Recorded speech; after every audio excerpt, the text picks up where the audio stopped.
welcome back to my channel. My name is Sierra Gardner. For those of you who are new here, I am so sorry it's been a while since I have filmed. My husband and I have just been kind of busy and crazy, traveling and just having to do a lot of things here, and I wasn't feeling good for a couple days, so it's just, the time has gotten away from me, but it is time for a new video, and I'm so excited to be filming today. I'll definitely work on being more consistent, but I know that holidays are around the corner, so I don't want to promise, you know, one video every 2 weeks or whatever. It may be once a month, just with everything, all the traveling and all of that. So anyways, with that being said, I'm very excited for today's video. It's something I'm very passionate about and something I grew to just really learn about, and I kind of developed a heart for in college, because I didn't really know much about it leading up to college, and then the college ministry I was involved in really taught us how to do this and the importance of it, and it has really helped me. So today's video is on why we make disciples and how to make disciples. So yeah, I guess to kick us off in this video, I did want to give a definition of a disciple, and I googled it, and then I took a quote from someone, because I just felt like it was a good all-encompassing definition of what a disciple is. And it says, it's a follower or a student of a teacher, someone who takes up the ways of someone else. So if you hear like bumping or anything, I'm in an apartment, and so sometimes you hear people walking around or banging or whatever, so please ignore that if you do hear it. So anyways, yeah, that's kind of the definition of a disciple, someone who takes up the ways of someone else, so kind of a student.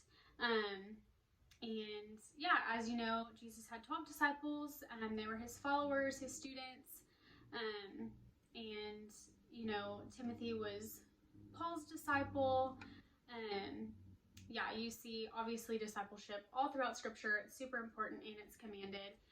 Obviously the Great Commission talks about discipleship, but I felt like that was kind of an obvious verse. So I'm actually going to share 2 Timothy 2:2, and it says, and what you have heard from me in the presence of many witnesses, entrust to faithful men who will be able to teach others also. So the entrusting to faithful men who will teach others also is kind of discipleship and multiplication. So discipleship is obviously teaching someone, and multiplication is them teaching others. So it goes from me to 2 people, to them each 2, and it just continues to multiply. And that is one of the big ways that the Great Commission is fulfilled, is through discipleship, sharing the gospel, and multiplication. So the big question of why we are to make disciples, obviously it is commanded in scripture. It says that in 2 Timothy, it says that in Great Commission, it's in multiple other verses. We're called as believers to make disciples, find faithful people who will be able to disciple others and share the gospel with others. Yeah, so that's pretty straightforward. It's a command. The second reason it is how the Great Commission is fulfilled. I feel like the Lord totally, you know, obviously he's all-knowing, and I think he knew how powerful multiplication was. Instead of one person trying to reach each person individually on their own, through the power of multiplication, you meet so many more people that way, because it's through others and others and others, and you can all disperse and yeah, just kind of share the gospel with so many more people than what just one person could do, or 2 people. Another big reason why is because it allows us to live in community. Discipleship is doing life with someone, learning from them, seeing how they live out their faith, and yeah, accountability is huge in discipleship, both ways, from the disciplee and the discipler. There should be honesty and transparency, and just, you know, the ability to address sin and address things that need to be addressed. And this also goes into my fourth reason for why we are to make disciples. It is for the sanctification of the disciple and discipler. So as you are discipling someone, it's not just them growing, it's you growing as well. You're seeing things in yourself. Either you're telling them and you're like, man, I'm not really living up to that. Or even if they call it out, like, hey, why do you say this, but I don't see you do it. Yeah, it's just making you more like Christ, ultimately, if you're, allowing yourself to grow in that way. Yeah, so sanctification, living in community, it's how the Great Commission is fulfilled, and it is a command. So those are kind of the main reasons that I have found and seen as to why we're to make disciples, and now to go into how we are to make disciples. These are just some little, I don't even want to say tips, like little things that I feel like can help, because it seems like a daunting task. It seems really overwhelming, especially if you've never done it before. But I would suggest starting with friends and family or coworkers, people who are already interested in growing, that and that way you're not walking up to a stranger on the street. Do you want to be discipled by me? Like you're talking to people that already know you, have seen your life, and they'll see if you are living up to what you're saying. So walking the walk and talking the talk is so huge. If you want to disciple someone, and I'm not saying you have to be perfect to be able to disciple, but it is important that you're living out your faith, because you're essentially telling someone, follow me as I follow Christ. Like, kind of do what I do. You're a teacher. They're taking on your ways. They're learning from you. And that's good habits and bad habits. So I would just be sure that you truly are living out your faith and walking the walk, as well as talking the talk. So all that being said, yeah, definitely start in your inner circle. Start with friends, family, and coworkers. Anyone who seems interested in growing, you can just ask them. The way I started discipling was in my sorority in college. I, would strike up spiritual conversation with people, and I would ask them, like, hey, I've really learned a lot this summer through, my student ministry that I've been involved in. Like, I'd love to share it with you sometime if you're interested.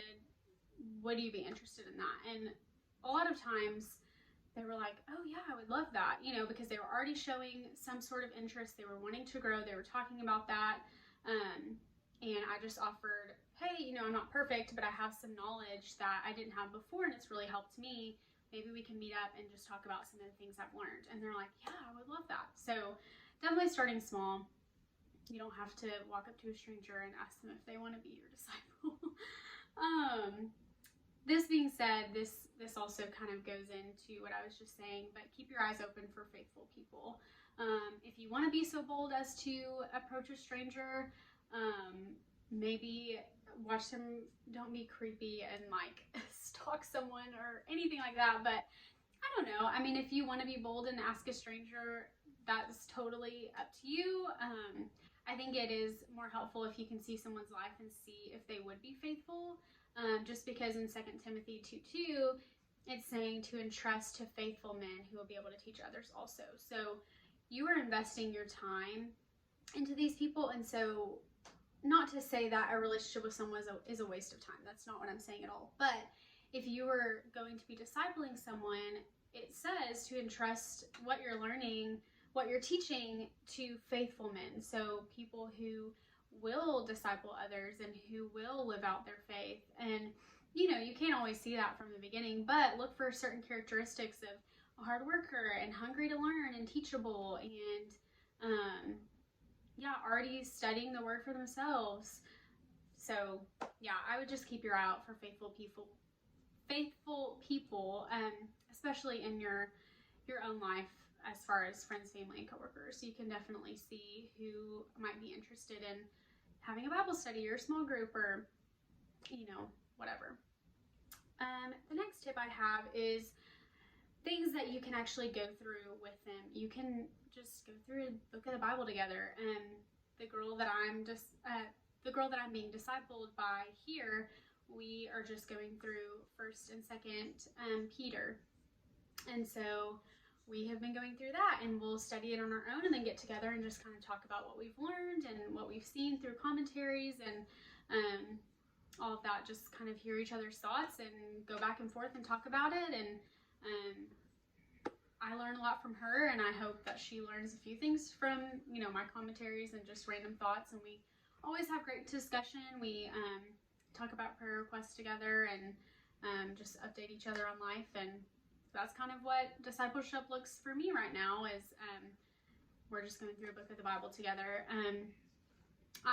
If you have any sort of study material, if you've been through seminary, if you've taken any sort of, I don't know, like class at church, or if you've heard a really awesome podcast and you've done kind of a study through that or through small group, I mean, there are plenty of ways that you can gather materials. Even if you seek it out for yourself to go through together, you can go through, you know, just a Christian living book. Obviously check into that and make sure it's doctrinally sound and theologically correct and all of that good stuff. Obviously anything made by man, you know, no one's perfect and there might be some mistakes, but you know, the big things are important. So making sure those big doctrinal issues are correct before you go through it with someone. And even if you come up to something that you don't necessarily agree with, you can talk about it and explain why you don't agree with that, and that can be a great discussion point as well. Another thing you can do together that I mentioned that I'm doing with the lady that's discipling me right now is we also pray together and talk through just life's circumstances. So, you know, back home in Conway, I was being discipled by someone who, that's all we did. We just talked through things. We only met once or twice a month, and we would just talk about things that were going on and pray about things together. We would pray for people in our lives that didn't know the Lord, and it was just a really sweet, powerful time of prayer, where, yeah, we were just soaking up that time together, talking. She was, you know, giving me wisdom on certain situations, being a listening ear, but that was mainly what discipleship looked like with her.